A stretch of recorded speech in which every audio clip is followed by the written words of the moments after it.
Социализмын үеийн бүтээн байгуулалт, соёл гэгэрлийн хөгжилд лам нарын оруулсан хувь нэмэр эрдэм шимжилгээний хурал, Монголын бурхан шашинтны төв Гандан тэгшлийн хийдийн Бац цагаан цогшин дуганд боллоо. Хурлын нээлтэнд Монголын бурхан шашинтны төв Гандан тэгшлийн хийдийн тэргүүн их хамблам, Хамбан номон хаан гэвшил харамт жавзан дөрж.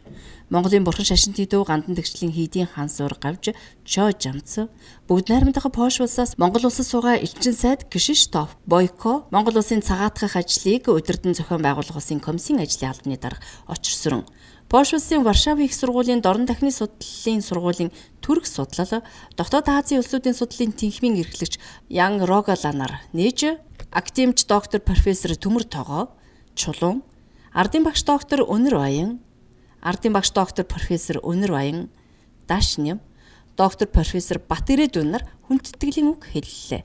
Монголын гадаад харилцаа ба бурхан шашин 20 дугаар зуунд сэдвийн хүрээнд Монгол улсын их сургуулийн профессор доктор Цэдэн Тамб лам нар ба социализм сэдвээр, Монгол улсын их сургуулийн профессор доктор Даштулам Монголын аж үйлдвэрийн хөгжил ба лам нарын артист сэдвээр, олон улсын музейн зөвлөлийн Монгол дахь үндэсний хорооны тэргүүнд жид профессор доктор Бума социализмын үеийн бүтээн байгуулалт, лам нарын нэгдэл сэдвээр, архивын ерөнхий газар үндэсний төв архивын захирал, сайн жаргал, ганжуур, данжуур судрыг хэвлүүлэх тухайд архивын баримтын мэдээ сэдвээр, социализмын үеийн уламжлалт ангаах ухаан ба лам нар сэдвээр, Шинжилгээний академийн түүх угсаатан зөв хүрээлэнгийн эрдэм шинжилгээний ажилтан профессор доктор Мегмар Самбуу, Шинжилгээний академийн түүх угсаатны зөв хүрээлэнгийн эрдэм шинжилгээний ажилтан доктор Мегмар Нар, зураач Дамдан сүрэнгийн уран бүтээлийг шинжилэх нь сэдвээр, Соёл урлагийн сургуулийн дүрслэх урлагийн академийн уран зураг, баримлын урлагийн тэнхимийн эрхлэгч профессор доктор Баяр Төрнөр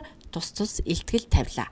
За энэхүү хурал нь бол 1921-ээс 1990-ад он хүртэлх Монгол дахь шинэ үзэл санаа социализмын их бүтээн байгуулалтанд лам нарын оролцоо, тэдний үүрэг оройлыг өргөн гаргах, за мөн дээрээс нь тухайн үеийн Монголын бурхны шашны нөхцөл байдал ямар байсан тухайлуулсан энэхүү хурал нь бол Монголын бурхны шашны судлалд онцгой хувь нэмэртэй. Нөгөө талаараа энэ үеийн Монголын бурхны шашны бодит ард түмний дотор ямар нөхцөл байдалтай байсан бэ гэдэг асуудлыг мөн хэлэлцэж байна.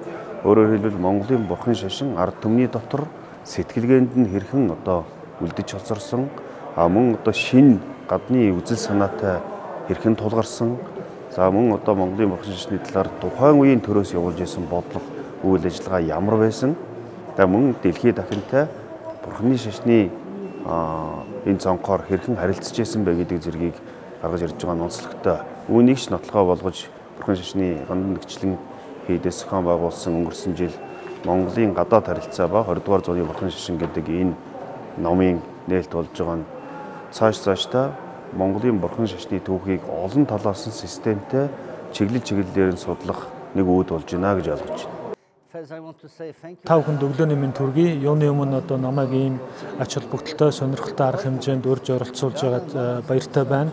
За Польшийн элчин сайдын яамны хувьд бол Гандан тэгшлийн хийдтэй бол өргөн хүрээнд хамтарч ажилладаг, хамтын ажиллагаа бол тогтсон уламжлалтай болсон байгаа. За юуны өмнө бол саяхан хамлам Польш улсад айлчлаад буцаж ирлээ. Айлчлалынхаа үеэр бол хамлам Польш улсын цагаатгалын комисс, Варшавын их сургууль, Краковын их сургуулиуд дээр очиж маш чухал уулзалтуудыг хийсэн байгаа. Ингээд бол Польшийн тал мөн элчин сайдын зүгээс бол хамламын энэ удаагийн айлчлалыг бол маш өндөрөөр үнэлж байгаа. Ач холбогдолтой болсон гэж үзэж байгаа. Тэгээд энэ арга хэмжээнд урьж оролцуулж байгаад бол дахин баярлаж талархснаа илэрхийлье. Бүх оролцогчдод амжилт хүсье. Баярлалаа.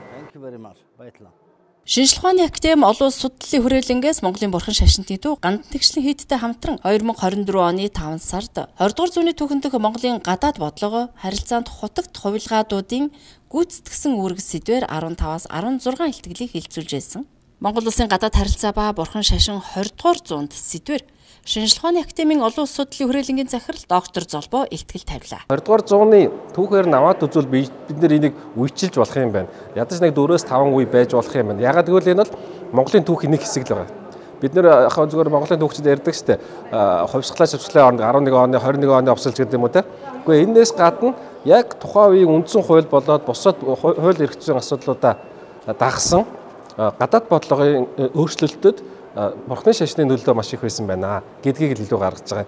24-өөс 44 он хүртэл ч юм уу анх их гүрнүүдийн шахалдаар Монгол Улаанбаатар хотод шашны сүм хийд үйл ажиллагаа явуулахыг зөвшөөрөхөд гандан тэгшлээ хийдэг анхны зөвшөөрлөл өгсөн энэ үе хүртэл бол бас харанхуй хавчлагын үе байсан. Бид нар мэднэ их хилмигдүүлэлт болоод маш олон зүйлүүдээс бид нар алдаж байсан.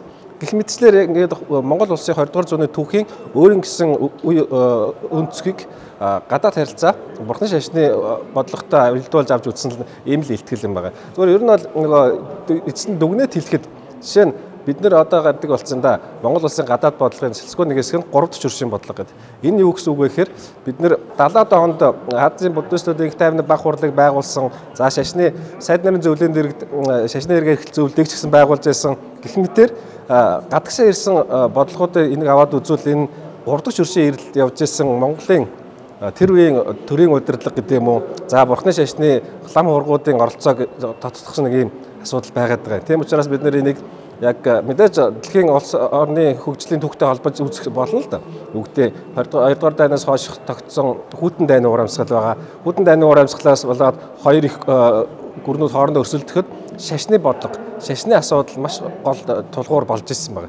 Тэгээд тийм учраас гадаад бодлогын нэг салшгүй нэг хэсэг бол шашны итгэл үнэмшил, за тэргээр сүсгтнүүдээр дамжуулж өөрсдийнхөө бодлогыг хэрэгжүүлэх гэсэн их гүрнүүдийн бодлогын нэг хэсэг нь яг Монгол төлөвлөж исэн Бурхны шашны энэ үйл ажиллагаануудыг бид нар тухайн бүрдэн нэг бүрчлэн судлах шаардлагатай байгаа гэдгийг санааг миний илтгэлд орсон байна.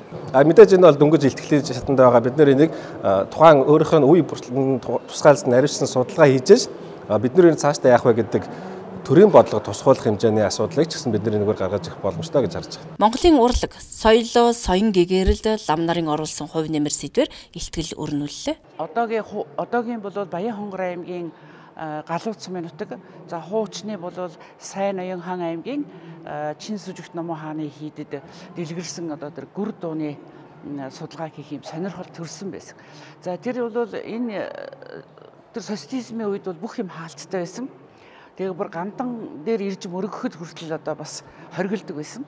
Ягаад гэвэл зэрэг бол сургууль дээр бол Бурхны шашин бол одоо хар тамхи гэж ингэж сурталчилдаг байсан. Буддийн шашны дуу хөгжим судлах болсон нэг шалтгаан бол хөгжим бүдгийн сургууль 12 жил сураад дандаа Европын хөгжим заалгаж исэн. Тэгээд Москвагийн хөгжмийн дээд сургуульд очиод эхний жилдээ сурж байгаад нэг коммунист намын түүхийн багш байсан баха. Тэр ингээд би ангидаа ганцаараа Монгол хөгтсөн. Тэгэхээр тэр хүн нэг онцгой юм хэлсэн байхгүй. Монголчуудад ерөөсөө тийм дуу хөгжмийн соёл байдаггүй. Ягаад гэвэл тэр феодализмын хоцрогдсон орн гэж тэр хэлсэн байхгүй. Тэгээд тэднэрт бол ерөөсөө дуу хөгжим байдаггүй, хөгжөөгүй гэж.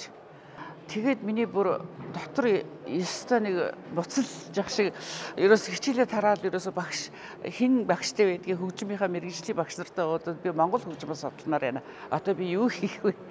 Энд чинь ерөөсөө Монгол хөгжим заахгүй юм байна гэдгсэн чинь чи одоо ийм номын сангууд манай сургууль дээр 3 номын сан байдаг. Тэр 3 номын санд ингэж үзээд бүр болохгүй Ленин номын санд очиж одоо ном үзт тэнд бол ерөөсөө бүх дэлхийн одоо орлон орны ном байдаг гэж. Хөдөөгийн Перлегван нэг ном байсан. Хөдөө орно нутгаар явжсэн чинь монголчууд дээр үед төвд хэлээр дуугаа зохиогоо бас пагу ламаар орчуулуулж исэн гэсэн. Тэгээ тэр дуу нь бол гүр дуу гэдэг. Тэр гүр дуу гэж тийм байдгийн байна. Хүмүүсээс асуухаар юу ч мэдэхгүй. Тийм мэдэхгүй. Тэр гүр дуу гэдгийг одоо судлаад 10 гаруй хичмэл болоод 4 бот ном гаргаад одоо 50 гаруй өгүүлэл ингэж нэвтгэж гарсан. Тэгэхээр энэ Монголын одоо оюун ухаан танин мэдхүй соёлын одоо хөгжилд бол лам нар бол асар их одоо үүрэг оройл гүйцэтгсэн байгаа. Яг гэвэл тухайн үед лам нар бол яг буддийн шашныг сурталчлах ёстой байтал иргэн ардын шинжтэй ардын дууг тэгээд дандаа сургаалын шүлэг дээр ингэж зохиосон байгаа. Жишээлх юм бол усан болог дэлгүүрэл байгаль дэлхий сэргэн оюун төлхөөр уншвал оюун ухаан хөгжинө гэж. Гэх мэтлэнгээр дандаа сургаалын одоо тийм шүлэг одоо танин мэдхийн тийм дээрээс нь бас шүлэг зохиос гадна ноот тэмдэглэл 10 чавцтай ятга хөгжимдөр ингээд зохиогоод за тэгээд энэ бүддийн өн ухааны нарийн одоо ойлголтуудыг танин мэдхийн одоо нарийн хугтгууныг бол дууны шүлгээр тайлбарлаж ирсэн байна. Яагаад энэ дууны шүлгээр тайлбарлуулсан бэ гэдгийг авч үзэх юм бол тухайн үед бичиг ном мэддэг хүн цөөн ихэнх нь одоо майн мэгзэн уншид бурхны шашны одоо хий цөмдөр явдаг ийм хүмүүс байсан байна. Гэтэл тэднийг одоо сэнхэрүүлж, сэхээрүүлэх, оюун ухаанд танин мэдхийг хөгжүүлэхийн тулд ардын дуугаар дамжуулж ингэж одоо ард түмний оюун ухааныг хөгжүүлжсэн байна. Тийм учраас Монгол лам нарын одоо оруулсан хувь нэмэр асар их 6 дугаар Далай лам цанин жамсаас эхлээд цанин жамц бол ламын тангарагаас зөрчиж өөрөн хийдээс явж ингээд иргэн ардын уушин газраар орж ард түмний дунд орж одоо сайхан бүсгүйн гоо сайхны тухай сүм хийдийн одоо тэр гадаа байгаа ургамал мод жимсгийн тухай иргэн ардын шүлэг зохиож ингэж ламын тангарагаас зөрчиж 6 дугаар Далай ламаас татгалзаж ингэж иргэн ардын шинжтэй зохиосон төвдийн одоо утга зохиол шинжил хийсэн гэж ингэж Монголын дуу хөгжмийн түүхэн одоо соёлын түүхэн соён гэгэрүүлэх түүхэнд бол лам нарын оруулсан хувь нэмэр их байна.